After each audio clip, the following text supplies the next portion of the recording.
हाँ भाई, पैसे तो पूरे हैं। मैंने तो दस्तखत कर दिए हैं। अब तुम भी इन कागजातों पर अपने दस्तखत कर दो। हाँ हीरा भाई, अभी कर देता हूँ। ये लो कैलाश, जमीन के कागजात।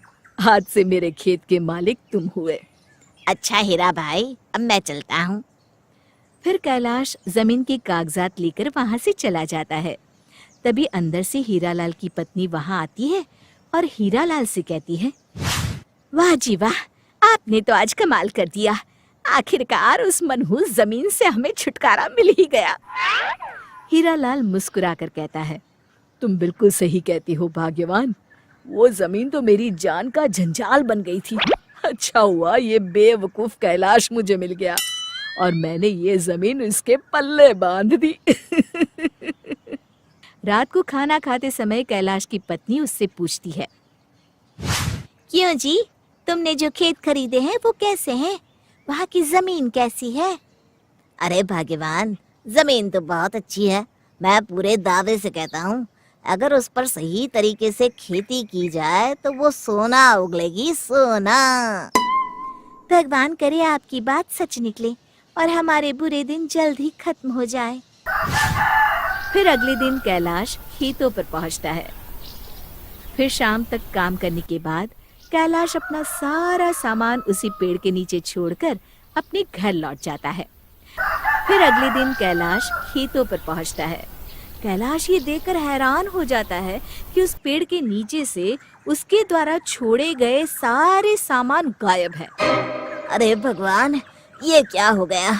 मेरा सारा सामान कहाँ गायब हो गया? मेरा तो बड़ा नुकसान हो गया।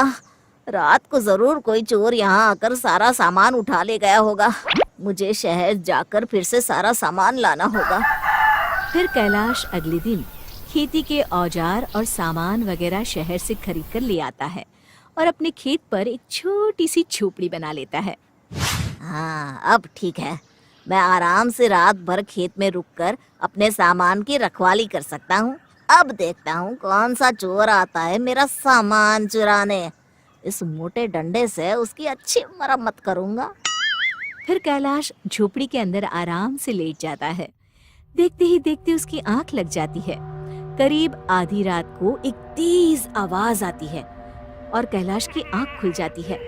कैलाश देखता है कि वो जमीन पर लेटा हुआ है और झोपड़ी आसमान में उड़ रही है और साथ में उसका सारा सामान भी झोपड़ी के साथ हवा में उड़ रहा है। अरे क्या हो रहा है? कहीं मैं कोई सपना तो नहीं देख रहा? तभी कैलाश को किसी औरत की डरावनी आवाज सुनाई देती है।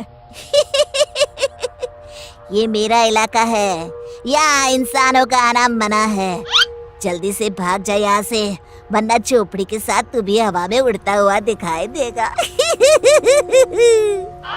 मर गया रे, यह तो किसी चुड़ैल की आवाज है। इस पेड़ पर तो चुड़ैल का साया है। अब क्या करूं? हे भगवान, तू ही मेरी रक्षा कर। अरे कोई मुझे बचाओ। घबराहट के मारे कैलाश अपनी जान बचाने के लिए वहां से भाग खड़ा होता है। कैलाश तेजी से भाग रहा होता है, तभी उसे मुखिया जी का घर दिखाई देता है। कैलाश मुखिया जी के दरवाजे पर जाकर जोर जोर से आवाज लगाता है। अरे मुखिया जी, जल्दी से दरवाजा खोलिए, मुझे अंदर आने दीजिए। मेरे पीछे चुड़ैल पड़ी है। अरे इतनी देर क्यों लगा रहे हो मुखिया जी? मुखिया जल्दी से दरवाजा खोल देते हैं और कैलाश को इस तरह घबराया हुआ देखकर उससे पूछते हैं, अरे कैलाश, तुम इतनी रात को यहाँ क्या कर रहे हो और तुम इतने घबराए हुए क्यों हो? आखिर बात क्या है? कैलाश के साथ जो जो घटना घटी पूरे विस्तार से सारी घटना मुखिया जी को बता देता है। कैलाश की बात सुनकर मुखिया जी क्रोधित होकर कैलाश से कहते हैं, अरे बेवकूफ, किसने तुझसे कहा था वो जमीन खरीदने के लिए? हीरालाल तो एक नंबर का चालाक आदमी है। उसने अपनी बातों में फंसाकर वो जमीन तुझे बेच दी। बहुत साल पहले हमारे बाप दादा उस जमीन पर मुर्दे जलाया करते थे। तभी से उस जमीन पर चुड़ैल का साया है, इसलिए उस जमीन के आसपास कोई जाता भी नहीं। कैलाश आशा भरी नजरों से मुखिया जी को देखते हुए कहता है, आप जो उचित समझते हैं वो करिए। बस मेरे खेतों को उस चुड़ैल से मुक्ति दिलवाइए। फिर अगले दिन मुखिया कुछ गांव वालों को लेकर उस खेत में पहुंचते हैं और वहां पूजा पाठ करके पेड़ के नीचे एक छोटा सा शिव जी का मंदिर स्थापित कर देते हैं।